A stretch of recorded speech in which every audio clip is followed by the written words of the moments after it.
facility that is Heidelberg HIT. And can you see my presentation? I can, but just wait a second that I will shift to the room screen. In the meanwhile, hello Andrea Hi. Mairani. Ciao Angelica. Ciao. And Andrea is a group leader at Heidelberg, at the medical physicist, and he is going to present us the HIT facility technology, clinical application and research, novel approaches in particle therapy, everything in 20 minutes. 20 minutes. I can be faster. We can give you a couple of minutes, but no, thank you, Angelica. So, thank you for the invitation and the possibility to present HIT. I will try to focus mostly on the novel approach in particle therapy. You have already heard in the past about the HIT facility. Here, just a screenshot of how our facility look like. So we have an ion source here. I have linear accelerator, a synchrotron, 2 horizontal beamline, and a gantry. This part here instead is for research purpose. We have been treating almost 10,000 patients with carbon and protons, and recently for helium ions. We have also the possibility to have oxygen ions for research purpose. So the idea is actually combine low LT particle, let's say proton and helium, and higher LT particle like carbon and then oxygen ions.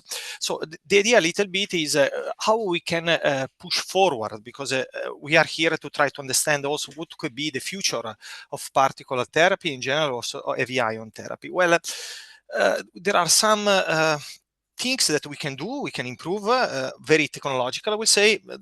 We can, for example, develop fast Monte Carlo for all the beam modality. Now, so far, clinically, we have only in treatment planning system protons, but if we include better dose computation, this will help us also to reduce range uncertainties. In general, decrease range uncertainties, for example, using dual energy or recently spectral CT or photon counting CT. When you are like in our case, or the other facility that you have a synchrotron, in principle, you could switch between modality. If you want to keep, for example, low LT and you don't like the dose distribution for protons, you could, like we did, use helium ions. Similar, instead, if you are in the region of carbon ions, so heavy ions, if you want even higher LT, you could move to oxygen ions. Actually, you can improve the delivery and the setup of the technique. We have been working quite a lot in arc irradiation. I show you some examples. So to maximize the ILT component in the target, practically to be more robust to biological uncertainties. You could do multi-ion radiation. So when one only particle modality in terms of LT or biological dose distribution is not fulfilling your request, you could even combine one or more in order to fulfill, for example, a certain LT distribution in a large volume. Then, like mentioned also before, you could even do flash irradiation, which is very useful both in terms of technological, because you could deliver very quick the radiation time, could be decreasing, increase the patient number. Normally you go in direction of hypofractionation. And in the other side, you could have a very large potential benefit from biology. What I mean, first would be to improve the biological model that you are using in the clinic. The other, again, like I mentioned, with arc irradiation, to increase through ILT in order to overcome, for example, radioresistance of epoxy tumor, in general tumor microenvironment, flash irradiation for the sparing of normal tissue, but also mini beams, and also some combined treatment. So, for example, use drugs, DDR, so then DNA damage repair interference, or also consider genetic background of the patient and combine with your external modality. What we have doing in the last year was to develop exactly a fast Monte Carlo that we call Monterey, in order to be able to be for all the modality available, proton, helium, and carbon, and now we are working for oxygen, to have a fast Monte Carlo. So in a few minutes we can recalculate a treatment plan and perform a treatment plan. The idea is also not to look only at high LT radiation, proton, helium, and carbon, and oxygen, but also other modalities like external radiotherapy. Through a collaboration of IBA dosimetry, we aim to have outreach, so this will be integrated in their system IQI in order to be used in different facilities worldwide. Another possibility to calculate the dose, there is a lot right now in the market in radiation oncology, but in general in all application, AI. What we recently have done, has been published in a few papers by our team, was to develop artificial neural network to calculate pencil beam dose distribution and compare with the Monte Carlo simulation. The idea is that you can reach same level of accuracy as the Monte Carlo simulation, but at milliseconds calculation time, and this allowed you to do, for example, online adaptive treatment. You can perform even more complex optimization because you could calculate and both very fast and very, let's say, accurate dose distribution. Another important aspect that each facility, and our facility, is looking at is the use, in this case, in collaboration with Philips, and develop a C-label software for that to apply dual energy CT or spectral CT to decrease the range uncertainties. This goes in the region of sparing normal tissue, as we mentioned before, or we use this new technique, like we say, flash radiotherapy, mini beams, and so on, in order to decrease the normal tissues, let's say, burn, but we can consider already in imaging quality, like instead moving from single energy CT to dual energy and spectral CT, because we have verified, like other institutions using, for example, the Siemens system. Here is the Philips approach with dual layer spectral CT. You could reduce range uncertainty of roughly 1%, which means in a head and neck case of the range of 10 centimeter means 1 millimeter. And if you consider for a seated tumor like a prostate treatment where the range is about 20 centimeter, you can decrease the range uncertainty of roughly 2 millimeter. And on the top, remember, when you are calculating normally planning and extension from CTV to PTV, and you consider the range uncertainties, part of it was already considering the poor capability of your treatment plan to calculate dose distribution be analytic. This is not true anymore, because with our tools in general, the one developed by other company, you could decrease these uncertainties and have a much better conformal dose distribution. One of the stories that was for us taking a lot of time, but I think it was a successful story, was a very successful story, was the introduction of helium-ion therapy.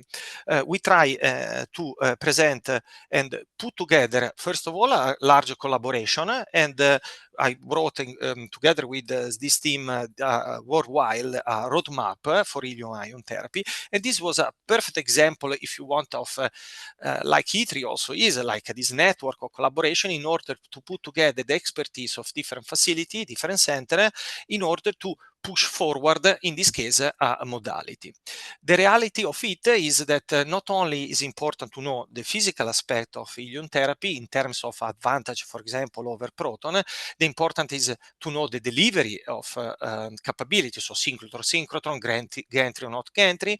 Then there is the biological side, which biological model to use, but also the clinical aspect for which indication I'm going to use this modality, but very important the industry side, because without a C-label software in general collaboration with a company, is impossible. The real clinical translation is not, it stays only in the research, which is not our ultimate goal.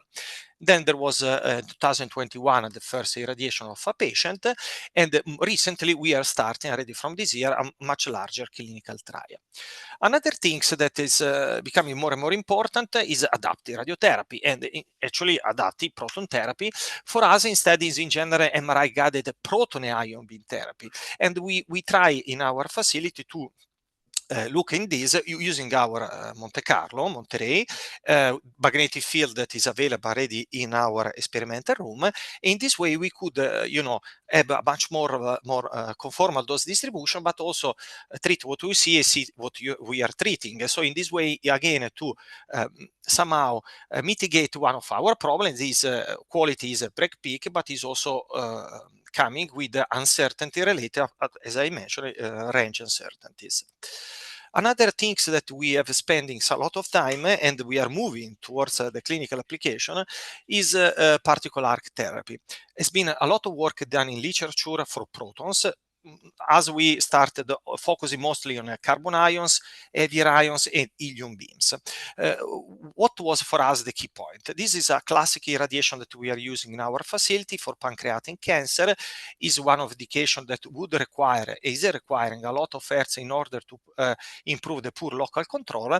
But if you see one indication that like irradiation system like with two fields like this that we are irradiating in our facility, the ILT components of carbon ions, here is also we are looking at the oxygen and neon ions, this is the CTV, you see as the ILT is in the distal part. In the distal part, because you are not considering LT optimization, and also with the beam arrangement like this, also with the ILT will not, optimization will not be an increase of LT. But why we want an increase in the LT? Because a Japanese study has shown that with increasing the LT, you could have a better local control. So we thought that how we can achieve that. So we could use our gantry, for example, and a table like is already available for us, or you could use a chair and horizontal midline in order to do a sort of arc or step and shoot or dynamic arc, depending on the possibility in your center, in general, in different facility, in order to deliver ILT components in the target. So we did some treatment planning study for the same indication. You just look at this case of carbon ions. This is the biological optimization. Here is the physical dose distribution. Obviously, you have in the center the IRB and the ILT component, and if you just look at the GTV region where you could associate it to more radioresistant epoxy core of the tumor, you could increase up to 130, 140 kV per micrometer, and this could help us to overcome the limitation of this epoxic region. If you look also for head, this is a re-irradiation of high-grade glioma where ILT could be beneficial. Also in this case, if we are using ARC compared to the classical treatment, you will have an increase of LT contribution. A certain sense is quite similar to the VMAT in terms of larger dose envelope that we are giving in the brain, but if you compare exactly the same treatment irradiation for the VMAT and the carbon ion with biological optimization and biological robustness of ARC, you will see that the peak to plateau or the normal tissue is much lower, thanks to the PREC peak again, for carbon ion compared to the VMAT. Well, these were theoretical. I mean, it was just a planning study. So we decided to move on. We recently published a paper where we tried to verify where this kind of delivery. So we did dosimetric verification in our horizontal room. So with a phantom, let's say resembling a little bit what could have been a setup with a chair. And we had a different irradiation setup with two opposite fields like this, or with ARC with a very high LT region. And then we performed dosimetry as usual to verify everything was looking good, and then you do biological experiment. So after here is we use a A549 that is a lung carcinoma, and if you just focus here, so here we go in IMPT, biological optimization, obviously, like clinical will do, and we are going in normoxia. We expect to have 35%, roughly 35% cell survival. We did the same also for ARC, and you see we get exactly the same 35% survival. Now we say, okay, the system, the treatment plan will be the same, but we just switch and we go in hypoxia. So we go in a region normally roughly around 1% cell survival, which is, 1% oxygen level, which is more or less what you can expect in a tumor hypoxic region. Then obviously, immediately IMPT being low LT, for carbon ions, you will have a survival of 70%. So you see that what you expected OER effect. While for ILT ARC, you will see that the 35% is preserved. So what means that ILT, as expected, and with ARC, is overcoming hypoxia radioresistance. So it's very important, and this is one of the key features that we are looking right now, is that we are moving from carbon ion radiation in general, high LT carbon ion radiation, because we cannot just assume that carbon is high LT. It's not true. Carbon can be low LT, let's say 4 range of carbon ions, obviously not compared to protons, but we have to use the benefit of carbon ion in terms of LET. Actually, another possibility to maximize LET and to use the advantages of the ions available could be to use multi-ion. Multi-ions normally you use when you are not liking, let's say, the biophysical characteristic of single ions. There is actually one clinical trial going on for head and neck in Japan, where the group in the QST that we are collaborating with, there is also not only one approach, there are several approaches, for example, NIRS for intensity modulated composite particle therapy impact, so LET optimization. For us was biological robustness, and for GSI, the multi-ion killing painting. So you see, when you have the possibility to have more than one ions, you could adapt your treatment planning, obviously, to adjust for the outcome that you want. It could be LET optimization, or kill painting, or robustness optimization. What you need to do, and this we did in the past, that you need always to verify, because this is the complex part of it. We already verified, now it's 4 years ago, that the capability to deliver multi-ion plans, both dosimetrically, in this case for a proton plus carbon plan, and also here for a proton plus carbon plan in homogeneous or anthropomorphic phantom. And then we did also biological experiment in order to prove that we could manage that. And this, what I mentioned at the beginning, the importance to be in collaboration with the industry. Just now, in collaboration with research laboratories, we are working in the, let's say, clinical, so they are developing the treatment planning able for this on base of LET optimization, and the idea is to integrate in our clinical work in the future in order to extend the possibility using proton, helium, and carbon, and then in the future oxygen ions for treatment. Well, this is also another possibility. When if you do ARC, you can do also ARC with multi-ion, and this again, like with the normal field rearrangements, you can have a biological dose, LET optimization in the same setting, allowing to have a full flexibility of the biological dose and LET phase space. Another important aspect is which biological model to use, because recently, normally in the European facility based on GSI experience, we are looking local effect model 1, and in Japan, let's say the NIRS approach, or the MKM tuned to the NIRS approach, let's say. Actually, what we did some years ago was to characterize several cell lines in vitro, and then compare with data in vivo here for the rat spinal cord by the Christian Kardec group, to see among the models that were available at that time, which was LEM4 and the MKM, which was for us the most suitable for future developments. After in vitro and vivo validation, we decided MKM was a better choice for us, and then we move forward to use MKM for helium, and also recently we are slowly translating our biological model for carbon ion to MKM. But the point is, do we see the need of a different biological model, or is it just because we want to update the biological model because of this, for example, LEM1 or NIS approach was developed in the 90s? Well, yes, we were studying actually a clinical trial that is called EP, where there was a proton versus carbon ions, 66 gray RB in 20 fraction, with 45 patient proton, 45 patient carbon, similar risk level, so low, intermediate risk, and high risk, similar use of androgen deprivation therapy. And so it was a perfect cohort to verify if the treatment planning, biological perspective was working. So the RB was 1.1 for proton, carbon, the classic one.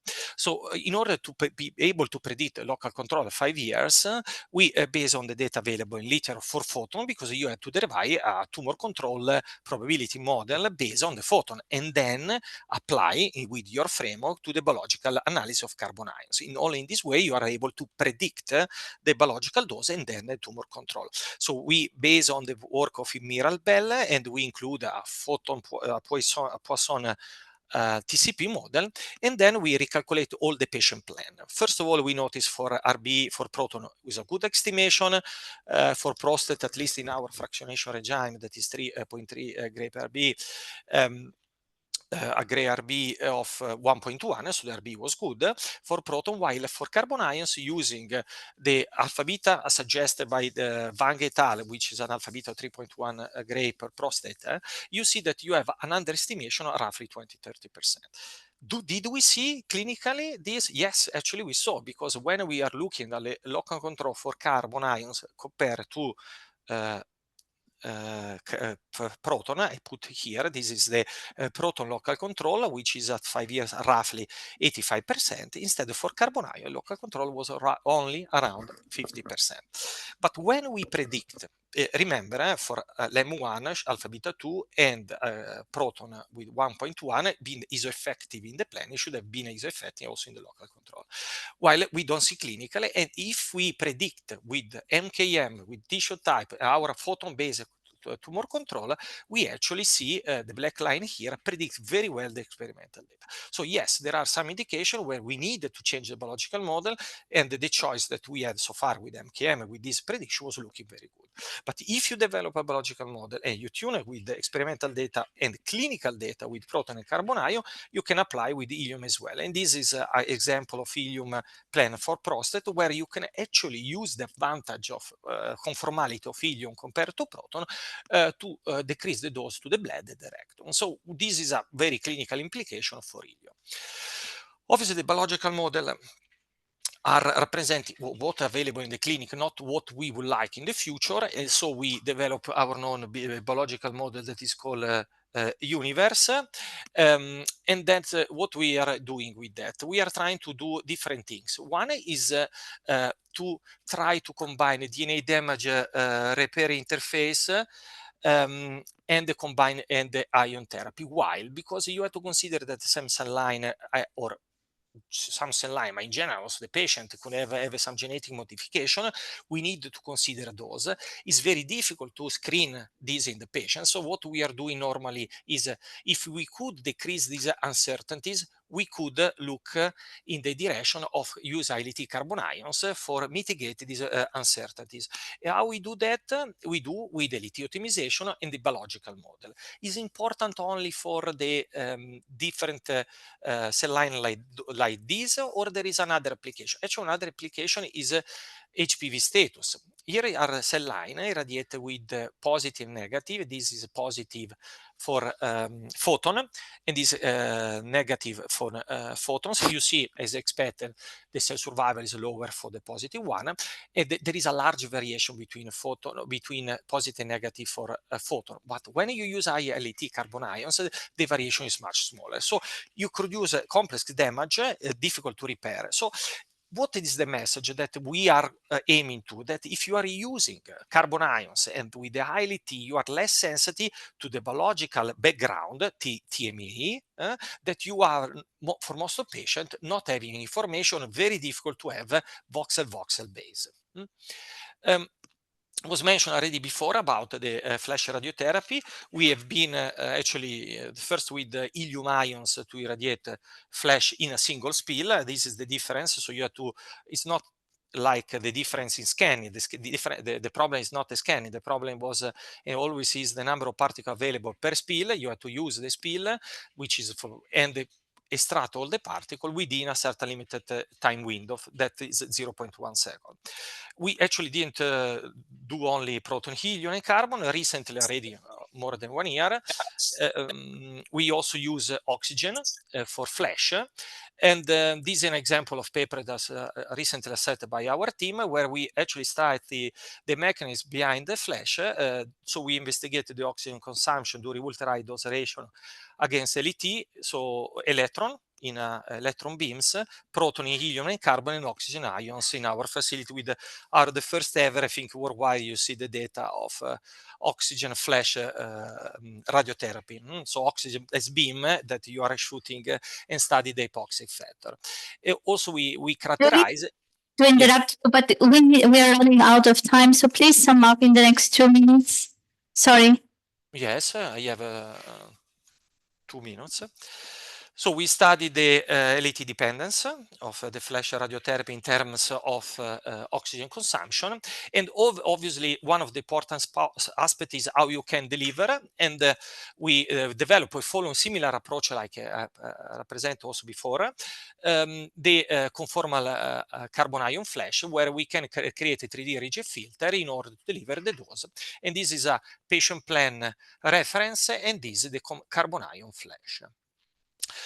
Very conclusion, very quick. There are many technological and biological advances are possible in ion beam therapy. I think the clinical employee of novel approach is undergoing at it.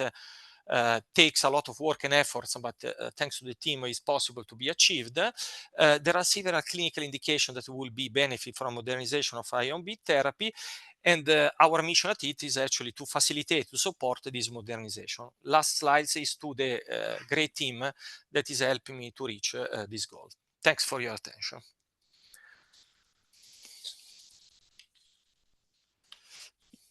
Thank you very much, Andrea. Really a lot of work.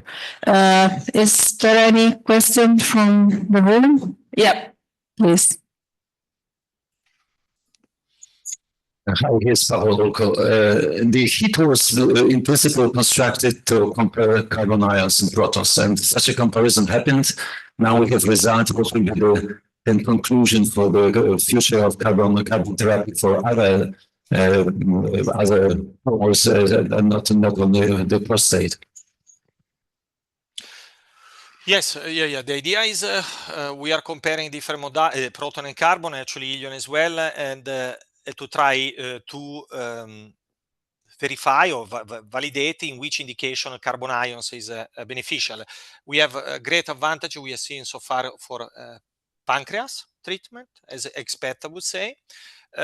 Then obviously the most important is actually to use the carbon ions as is best, because we had the promise of carbon ion in general from biophysical, biological studies of small spread out peak in animals, but normally in these animals irradiation you're using 100 kV per micrometer, which is normally is very small volume, and normally not even in the normal treatment in the core center of the target.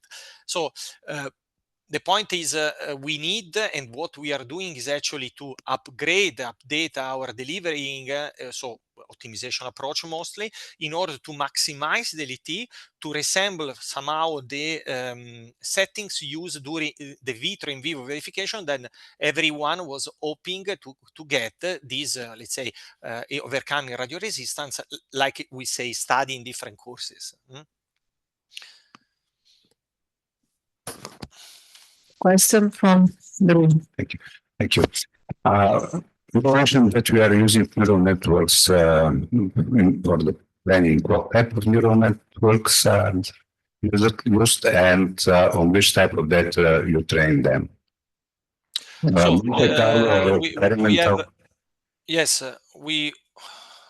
CLSM we had in the past where we were using it. And we were actually proton so far, and we are working now on carbon ions, and but that give you the problem of biology, because you cannot adjust the physical dose distribution. It's just one problem of it.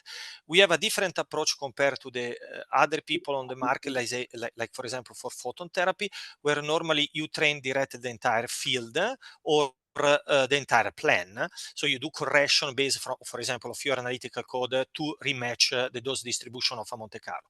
We did for pencil beam, because the idea will be to use this pencil beam then for optimization. So means that each pencil beam will be predicted, and then this you can be used for dose optimization in the next steps. Yeah, just a quick question. Are you planning to use oxygen alone to treat patients? Well, this one definitely is one of the goals. This we are starting the journey right now. We are characterizing, but we did already some work of characterizing. Obviously, dosimetry in the past was looking good, moving biological model, treatment planning. So yes, the idea would be substitute initially for some indication where we think that we cannot have enough LT in a large volume, because with carbon ions, obviously, it's the most important is the ratio between how much LET you can get in a portion of the volume of the target. So you need a certain threshold in that, and the idea will be to substitute oxygen for some of these indications. For example, pancreatic cancer would be a good starting. Okay, great. Thank you very much, Andrea.